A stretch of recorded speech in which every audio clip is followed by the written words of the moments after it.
Hi, my name is Mosh, and I'm going to be your instructor in this Python course. In this course, you're going to learn everything you need to get started programming in Python.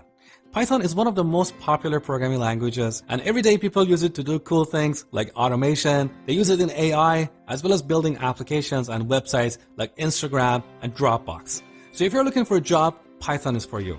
In this course, I'm going to teach you everything you need to get started with Python. We're going to talk about all the core concepts in Python, and then we're going to build 3 Python projects together.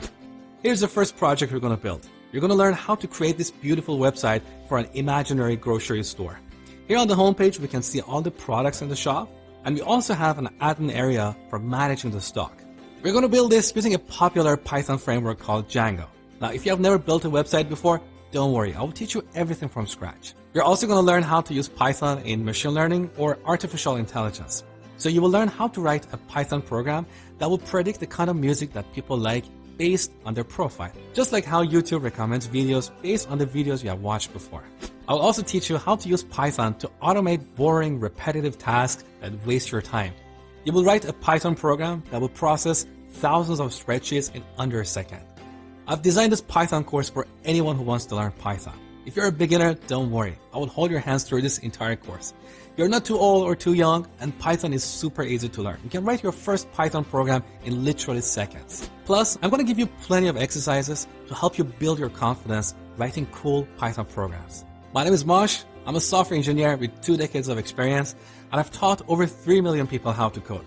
I'm super excited to be teaching you Python in this course, so I hope you stick around and learn this beautiful and powerful programming language. In this tutorial, I'm going to show you how to download and install Python on your computer.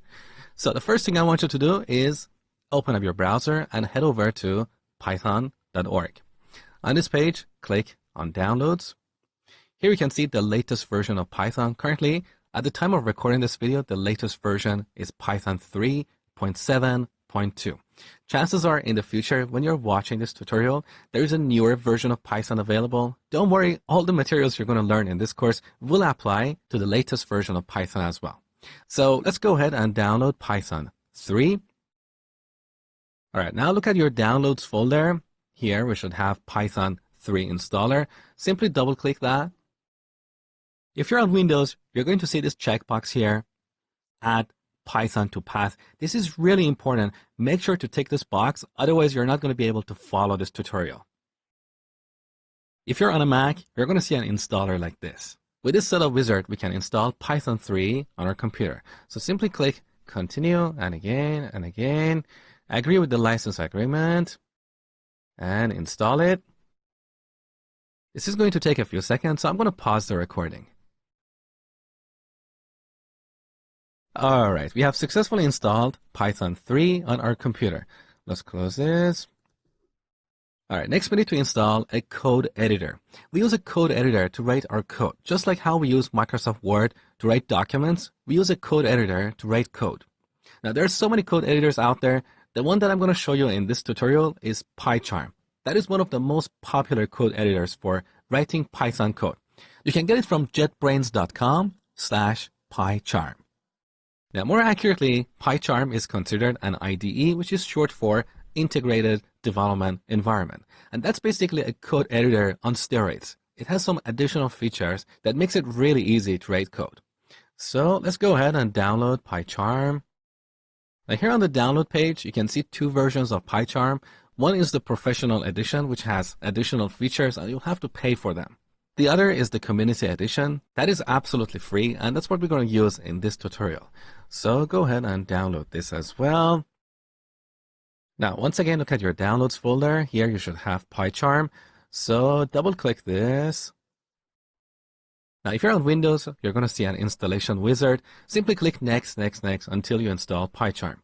If you're on Mac, you need to drag and drop this icon onto the Applications folder. So drag and drop. All right, now let's double-click this to run it. The first time you run PyCharm, you're going to get this warning because this is an application that you download from the internet. So let's go ahead and open it. Next, you're going to see this dialog box for importing some settings. Leave this to Do Not Import Settings. It doesn't really matter. Okay.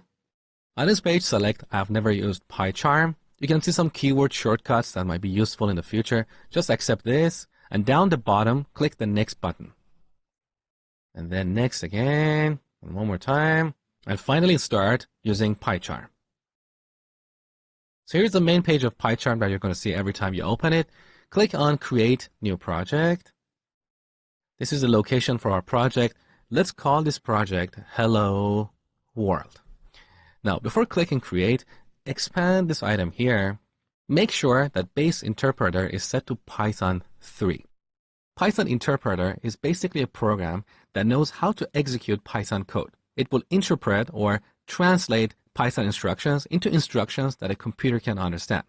Now, Mac computers by default come with an older installation of Python, that is Python 2. It's considered legacy, which means it's no longer maintained or supported.